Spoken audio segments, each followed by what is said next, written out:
যাই হোক, আপনারা দেখতে পাচ্ছেন যে আমাদের ব্রাউজারটা ইনস্টল হচ্ছে।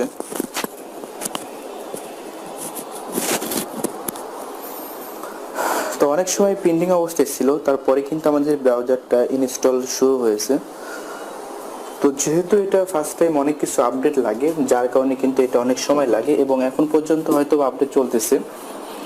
তো এরপরে আরও কিছু জিনিস আমাদের ইনস্টল করতে হবে, তো আমরা ধাপে ধাপে ইনস্টল করব।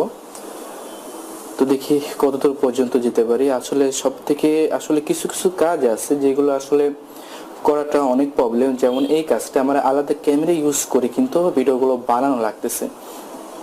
যদি এটা সিম্পল পিসিতে অন্যান্য যে ভিডিওগুলো এইভাবে বানানো হয়েছিল, তাহলে কিন্তু একটু ঝামেলার মধ্যে পোহাতে হতো না। এরপরেও কিন্তু এখানে অনেক ঝামেলা, যেহেতু নতুন রিমিক্স সেট আপ করলাম, এখানে আপডেট হওয়াটা আরও একদিনের প্রায় সময় লেগে যায়। অনেকে দুদিন পরে আপডেট হয়, ঠিক নাই কখন আপডেট হয় কি না হয়। তো যাই হোক, আমি এখানে আপনাদের আরেকটা জিনিস দেখিয়ে দেবো, সেটা হচ্ছে যে রিমিক্সের যেই এখানে স্ক্রিন যে আলোটা দেখতে পাচ্ছেন, এই আলোটা যদি বন্ধ হয়ে যায়, তো সেক্ষেত্রে আপনি যদি আবার ক্লিক করেন মাউসে অথবা কিবোর্ডে, সেক্ষেত্রে আলো আসবে কিন্তু আপনার মাউসে আর কোনো কাজ করবে না। তখন আপনাকে কি করতে হবে, বন্ধ করে আবার অন করতে হবে। এটা অনেক প্যারাময় একটা কাজ।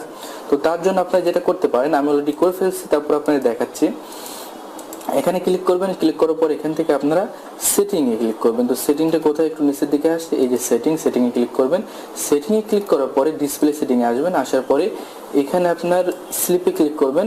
এখান থেকে আসার পরে আপনার 10 মিনিট থাকবে যত সম্ভব, তো 10 মিনিট থেকে আপনি নেভার স্লিপে করে দেবেন, দিয়ে ওকে করে দেবেন, তাহলে হয়ে যাবে। আর আলোটা বন্ধ হবে না, আপনার ঝামেলা পোহাতে হবে না। যাই হোক, আমরা একটা ব্রাউজার ইনস্টল করলাম, তারপরে আমাদের আরও কিছু করতে হবে। আমাদের আরও একটা জিনিস ইনস্টল করতে হবে, সেটা হচ্ছে, আমি লিখতেছি, আপনারা দেখেন, PROXYDORID।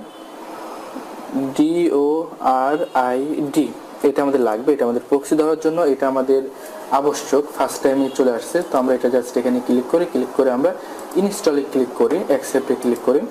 তো এটাও কি আমাদের সময় লাগবে, এটাও আমাদের পেন্ডিং অবস্থায় আছে। আসলে অনেক ঝামেলা হচ্ছে, যায় না, এমন পেন্ডিং অবস্থায় থাকে না, কিন্তু আমাদের কি জন্য এটা পেন্ডিং অবস্থায় থাকতেছে, এটা থাকতেছে হচ্ছে এই জন্য আপনাদের বললাম যে আমাদের কাজ কিন্তু চলতেছে, নেট আরও খাচ্ছে, বর্তমানে নেট অনেক চাপে আছে, যেহেতু নিউ সেটআপ দিলাম, এখানে আরও অনেক কাজ আছে। যখন আমাদের ফুল আপডেটটা হয়ে যাবে, তখন কিন্তু আমাদের পিছনে এগুলো এভাবে থাকবে না, সেটা আমাদের এখানে কয়েকটা পেজ হয়ে যাবে এবং পিছনে ওয়ালপেপারটা অনেক বড় হয়ে যাবে।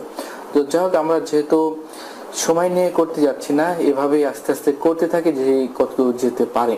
তো যাক, আমি আবারও ভিডিওটা স্কিপ করতেছি।